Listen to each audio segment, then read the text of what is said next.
नमस्कार, जय मसी सम्पूर्णमा फेरि म सानो भिडियो लिएर आएको छु। परमेश्वरको वचनले भन्दछ, पवित्र धर्मशास्त्र बाइबलले भन्दछ, मानिसलाई बचाउनको निम्ति मानिसकै रगत चाहिन्छ हैन।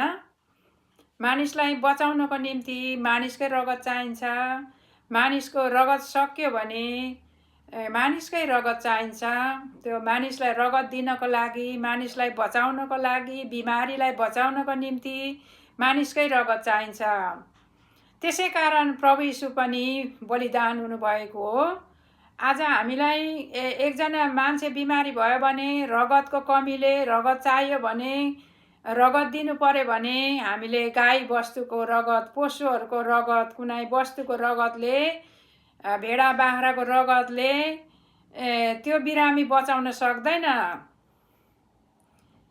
बिमारी बचाउनलाई मानिसकै रगत चाहिन्छ। हामी जस्तो जीवित मानिसकै रगत चाहिन्छ। त्यसै कारण मानिसलाई बचाउनको निम्ति प्रभु यीशु संसारमा आउनुभयो। परमेश्वरको पुत्र आउनुभयो। उहाँले रगत बगाउनु भयो। मानिसलाई मुक्ति दिनको लागि रगत बगाउनु भएको छ। उहाँ बलिदान हुनुभएको छ। यो कुरा सबैले देखेको कुराहरू हो। संसारमा उहाँ बलिदान हुनुभयो, रगत बगाउनु भयो। यीशुको रगतमा मात्रै मानिसलाई मुक्ति छ, उद्धार पाउने छ यीशुको रगतद्वारा।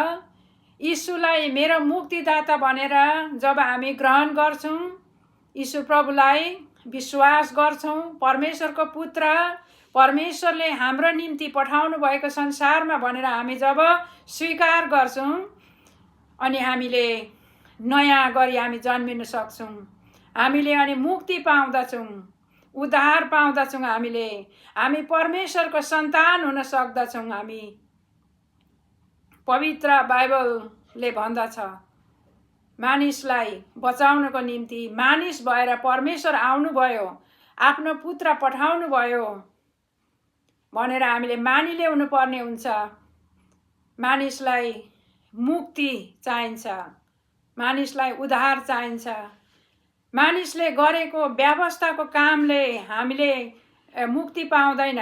व्यवस्थाको कामले हामीले गरेको कार्यहरूबाट हामी उद्धार पाउन सक्दैन, हामी मुक्ति पाउन सक्दैन।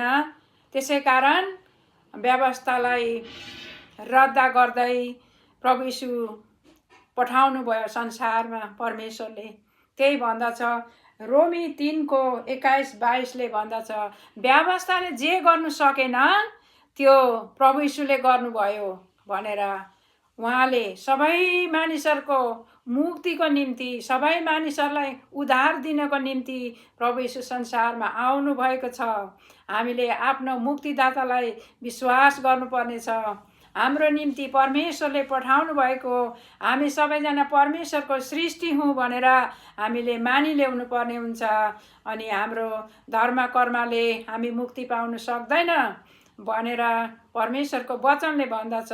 सारा संसारमा गएर सारा पृथ्वीवासीहरूलाई तिमीहरूले भनिदिनुपर्छ यो कुरा, मेरो मानिसहरू म बाँचेको चाहन्छु भनेर परमेश्वरले हामीलाई आज्ञा गर्नुभएको छ।